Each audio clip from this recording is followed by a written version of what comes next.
Bob says, I own a rental property and the adjoining lot has 3 huge pine trees, 2 resting on one as a result of the hurricane, and is now subject to falling on my rental, possibly causing damage to my tenant and my duplex.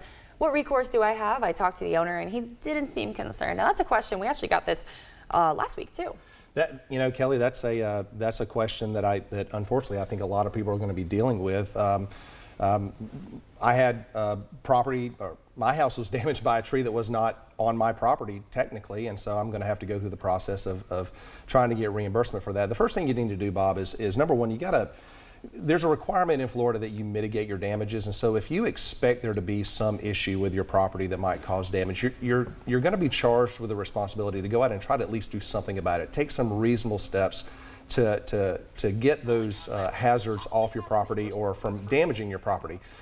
Beyond that, you know, if something unfortunate were to happen, then you could go back to the owner and say, hey, look, you know, we've been trying to get this taken care of, and you didn't take the tree off the property. I asked you to do it, so you need to make sure they know about it. You got to put them on notice of it.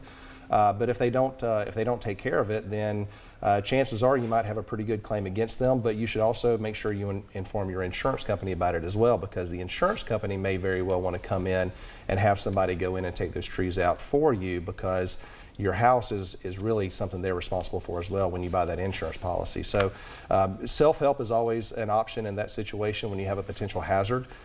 It doesn't sound like anything has happened yet, and so now is the time to act before something bad does happen. And you're not calling about how do I get somebody to pay for these repairs.